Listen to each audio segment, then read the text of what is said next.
For NYUp.com and Syracuse.com, I am Matt Parrino and he is Ryan Talbot, and the Buffalo Bills preseason is coming to an end. And after their game against the Cincinnati Bengals, a lot of question marks on this offensive line. It was a pretty concerning performance with Josh Allen in the lineup for his first start, gave up five sacks. First of all, Ryan, what were your impressions of the line, that first team offensive line, in terms of that first half performance?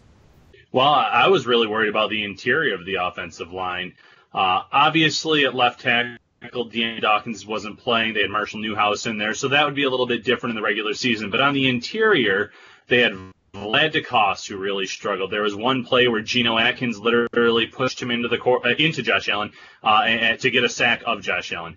Then you had the center play of Ryan Groy. I really thought that Ryan Groy had an opportunity to win that starting job with a solid performance, and he just did not have that solid performance. He missed some blocks and gave up a sack. And then probably the worst of all was John Miller, a guy that the Bills are probably hoping would revert back to the type of play that he had in his second season in the league.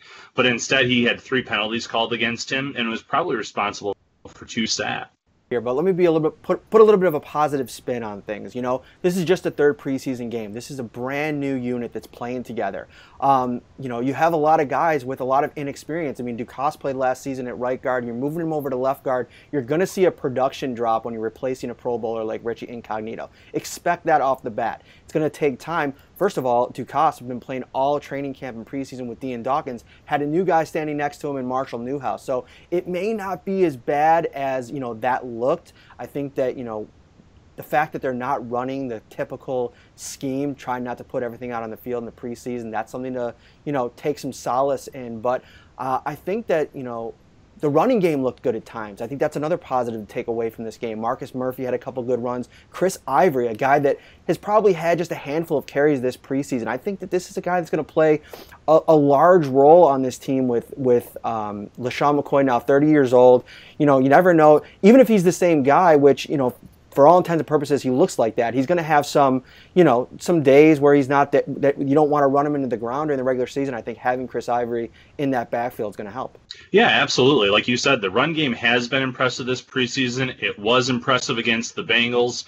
Marcus Murphy is a guy that I say, if anything happens to LeSean McCoy, he'll take over that workhorse spot in terms of the run game. I think he would kind of leapfrog Ivory, where, like you said, Ivory was very impressive with those handful of carries or two, but I could see him being that short yardage guy, being that guy where, you know, in the red zone when they're trying to pick up those tough yards near the goal line, so he might steal some touchdowns there. But yeah, I would be very pleased, or I think Bills fans should be very pleased with their 1 through 3 at running back entering the regular season. In terms of the quarterback, you know, whoever lines up, whether it be Nathan Peterman or Josh Allen, you know, one interesting take I heard was on a podcast today, the NFL Ringer podcast. It's a good listen with former executive Mike Lombardi's on the show.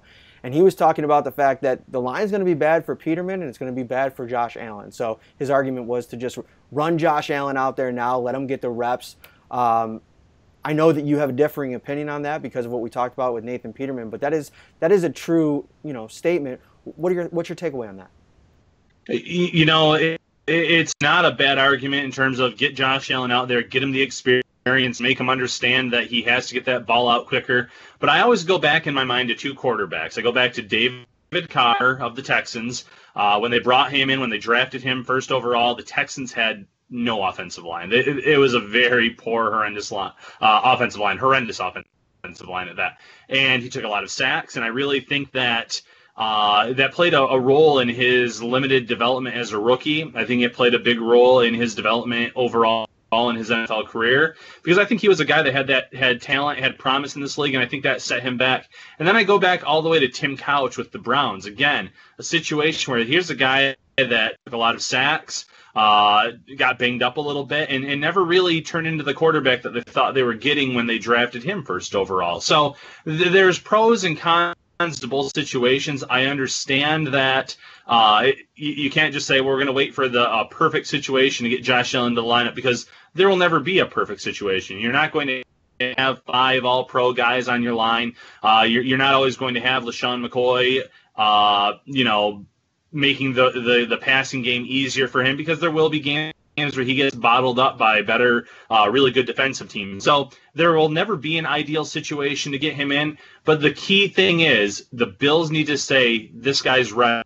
Josh Allen is ready to start week 1. And if they say that, well, then you roll with the punches and you see what happens. All right, guys, before you know it, the regular season is going to be here. For all of your Buffalo Bills content, keep it locked on to nyup.com and syracuse.com.